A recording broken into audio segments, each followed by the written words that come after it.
In a shocking twist that has rocked the royal world, we dive deep into the latest revelations surrounding Meghan Markle in the second season of Confession of Female Founder. This isn't just another episode. We're peeling back the layers of Meghan's carefully curated public persona and uncovering what looks like a pattern of emotional manipulation, inconsistent tales, and alterations to her personal history. Buckle up, because what we're about to unpack is anything but ordinary. Let's get right to the heart of this storm.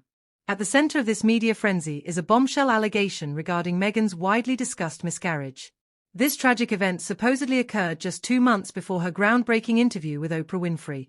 But hold on, things might not be as they seem. There's a growing belief that the way Meghan has portrayed her experience could be riddled with discrepancies and a lack of transparency. Now, let's talk about the timeline. Meghan has openly shared her heartbreaking experience from July 2020, which earned her a wave of global sympathy. But leaked notes from behind the scenes of Confession of Female Founder suggest that the timeline was manipulated to create a more dramatic narrative during filming. A source close to the production has even revealed alarming inconsistencies in Meghan's emotional responses between takes, raising serious questions about the authenticity of her entire account. And it doesn't stop there. Upon closer inspection, we find even more troubling details. Medical records related to the miscarriage were never made available to the press or royal officials, despite requests from Kensington Palace for greater transparency. Insiders claim that senior palace aides were blindsided by Meghan's New York Times op-ed, where she recounted her experience in vivid detail. They had no prior warning regarding this announcement, nor did they receive any documentation proving the medical crisis she described. Now, let's add some fuel to this fiery revelation. Former members of Meghan's Archewell team have come forward with explosive claims. They allege that Meghan would often rehearse specific poignant parts of her story before public appearances. One former employee, who requested anonymity due to ongoing NDAs, indicated that discussions around the miscarriage were framed as a narrative device during the preparations for various public engagements. This revelation aligns with other instances where Meghan seems to have crafted facts to suit her narrative. Remember her claim of a private wedding ceremony officiated by the Archbishop of Canterbury? How about those unverified accusations of racism? These instances have led many to question Meghan's commitment to truthfulness. The second season of Confession of Female Founder might inadvertently bolster the beliefs of critics who argue that Meghan prioritizes building a brand rooted in victimhood rather than adhering strictly to honesty.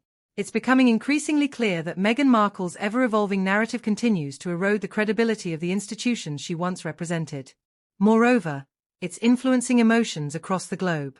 Will these recent disclosures lead to any form of accountability, or will they simply serve as another chapter in her ongoing strategic reinvention? One thing is certain, reality is starting to corner Meghan Markle, and it doesn't come adorned with the trappings of royalty. As we dissect these unfolding events, it's imperative to recognize the broader implications. This isn't just about one individual story, it's about the way narratives are shaped and the impact they have on public perception. In an age where truth and authenticity are often overshadowed by sensationalism, the question arises: how far are we willing to go in pursuit of a compelling narrative? The revelations surrounding Meghan Markle are not merely gossip fodder, they reflect a deeper societal issue. The way she has navigated her public persona raises critical questions about accountability and the ethics of storytelling. Are we, as a society, unwittingly complicit in allowing narratives to be manipulated for personal gain? It's a slippery slope, and as we continue to unravel this saga, we must remain vigilant. Now, let's take a moment to consider the impact of social media in all of this. Platforms like Instagram, Twitter, and TikTok have amplified Meghan's voice and narrative in ways that traditional media simply cannot. With a few clicks, she can reach millions, shaping opinions and swaying public sentiment. But this power comes with its own set of challenges. The digital landscape is rife with misinformation, and it's becoming increasingly difficult for audiences to discern fact from fiction. In this context, how do we hold public figures accountable for their narratives? Moreover, the role of the media cannot be understated. The press has played a pivotal role in both elevating and scrutinizing Meghan's story. While they have provided her a platform to share her experiences, they have also contributed to the sensationalism that surrounds her. The relationship between public figures and the media is complex and fraught with tension. Are journalists merely reporting the truth, or are they complicit in perpetuating a narrative that may not entirely align with reality? This is a crucial conversation that deserves our attention. Let's not forget the impact of Meghan's story on mental health discussions. Her openness about her struggles has undoubtedly sparked important conversations about well-being and the pressures of public life. However, When narratives are perceived as disingenuous or manipulated, it undermines the very conversations that need to happen.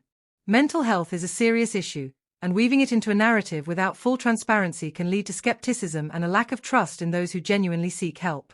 As we peel back the layers of this story, we must also consider the implications for the royal family. Meghan's journey has not only affected her own image but has cast a shadow over the monarchy itself.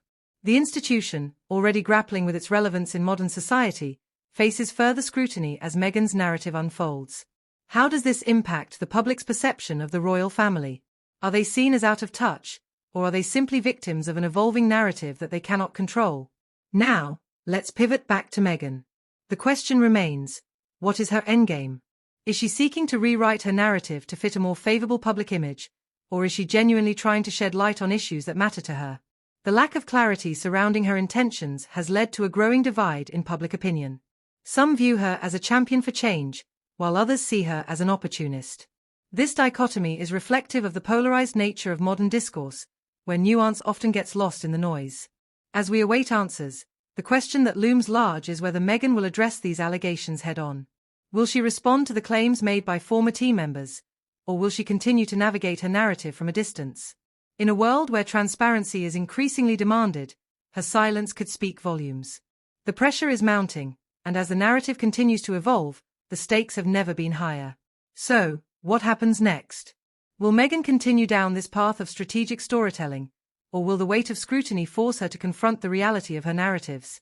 As we watch this drama unfold, it becomes increasingly vital.